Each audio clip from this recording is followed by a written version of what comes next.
Hey everybody, it's Divine Readings with the Gypsy, and today we're going to talk about the moon and the moon card.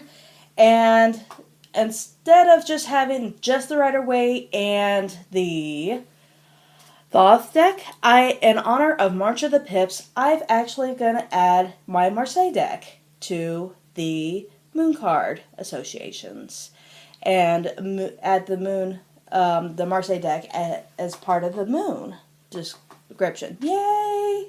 We're going to see the original, one of the more original older decks, and see how it all fits together.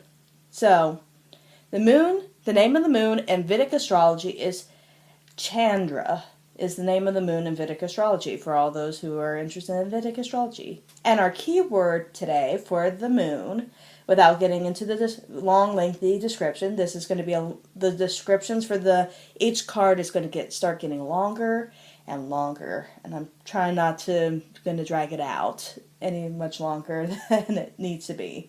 So I'm going to briefly mention it, take notes if you can, and we'll move on to the next one.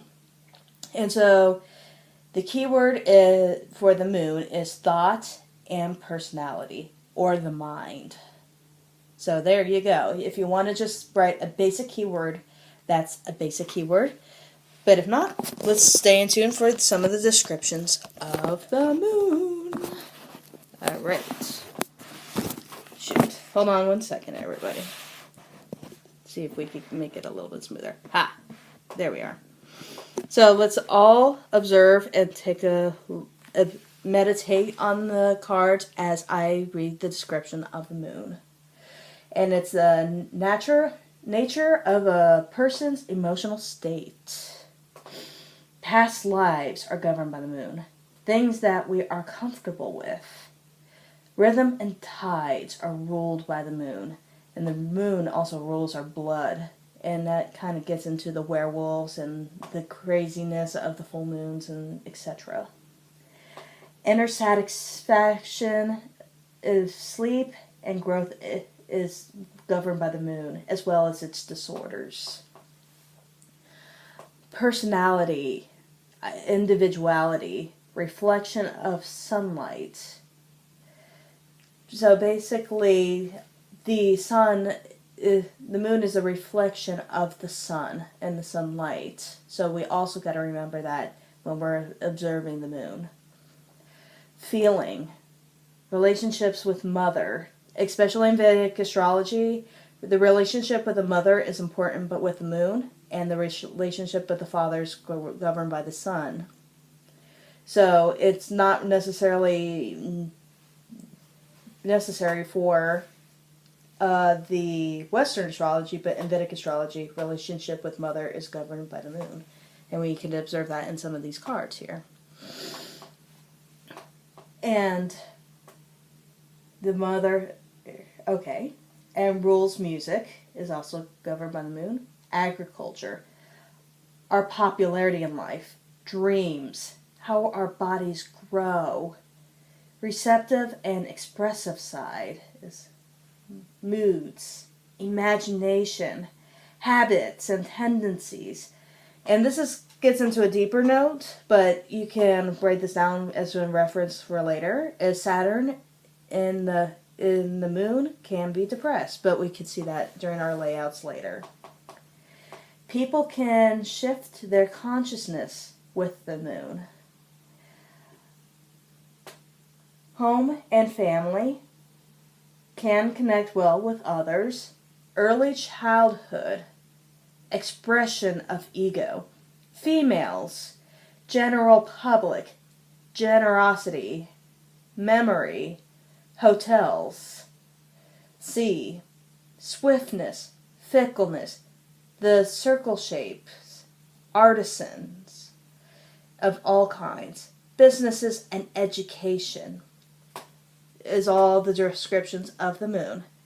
Now we're going to talk about the needs, what the moon needs. And it's the need to reflect one's true natural self. That is, just let that sink in. That's what the moon needs to be exalted or the higher vibrations. All right. Now that we know that all represents the moon, let's take a look at the cards. And I'm going to compare and contrast the Rider-Waite-Smith compared to the Pip cards. Here in a second. I'm just trying to gather. We're going to first look at the High Priestess in both the Rider-Waite and the Thoth. So, let me get my arms around here. Alright, so what can we see, and let me put this aside for a second. What do we see in the Rider-Waite that is of the moon, or it looks like the moon? Well, we know that the Rider-Waite-Smith deck does not have any astrological associations on the cards, like in the corner, as we're going to see in the Thoth deck.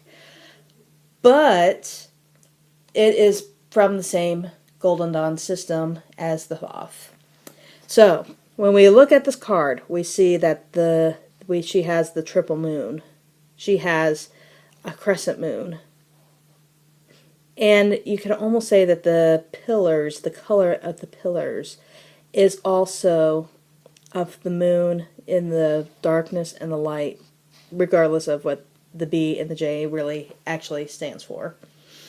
So, we look at this and we could say, yeah, and also, the High Priestess is a female. So, and we said, yes, say to ourselves, yes, we can see the description of the moon being the High Priestess card, because it has everything in here.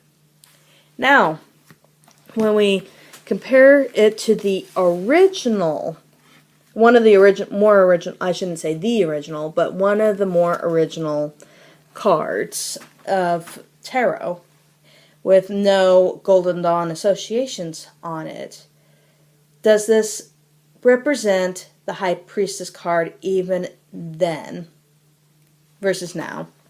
Then versus now. And we could say then you have Joan of, I think it was the Popus, or the Papus, no, that's the Pope. The Popist is being a woman, and you could see her being a knowledgeable woman. And you could say, yes, that very much represents what the High Priestess means today, and you could really associate it back to then too. So this really does not interfere with our ideas. The original, one of the more original depictions of the tarot is not being compromised in any way as far as the Rider-Waite and the original.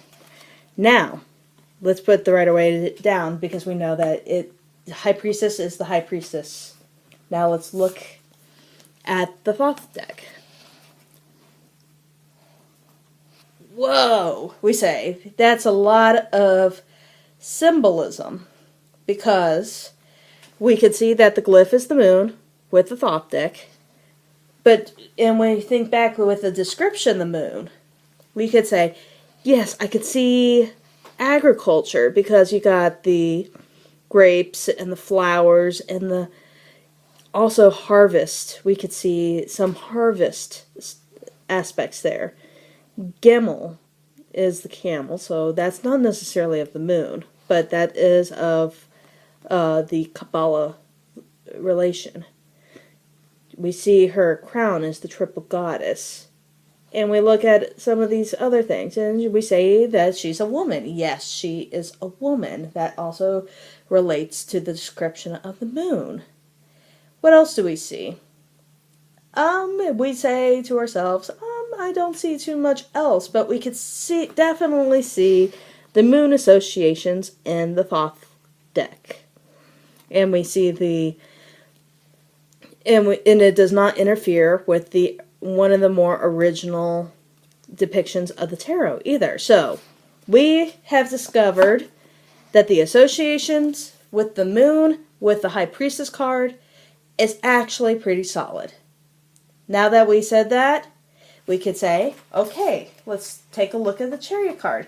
Does the Chariot card astrological correspondences relate to the Chariot card just as much as it does with the Rider-Waite? So let's all take a look at the Chariot cards for a second. And so we say, wow, I see that he has this is one of the more earlier depictions of the tarot. I'm not saying it's the earliest, but it's one of the earlier depictions of the tarot. You've got the moon on his shoulders. But that's it. We do not necessarily associate the Chariot when we look at the Marseille deck necessarily as moon aspects. We see the Chariot as striving forward, accomplishments, success, sometimes even with career success, achievements, rewards, and a progress forward. Progress is also a key word that we have with the Chariot. And we look at and we think of the Chariot here, and we say, we don't necessarily see moon associations with the Chariot. We kind of see more of an association with almost Jupiter. We're going to get to Jupiter later, but Jupiter has to do more with progress and progression, and maybe even a Mars energy, or a combination of several zodiac signs and planetary signs. Not necessarily, we don't see it as Cancer, and we certainly don't see it as the moon. And that's where Sacred Seed says the stupid Golden Dawn associations, and I think she could agree with me in the comments below if she wants to interject with her own observations. But we look at our Golden Dawn decks. We could see the stars, the constellations. We see the star crown. We see the moon's shoulders. And we see comparisons to the black and the white here as we do with the black and the white here. With the High Priestess card. That's an association. Whether or not it's being of association of the moon or not. So that's an association or a comparison.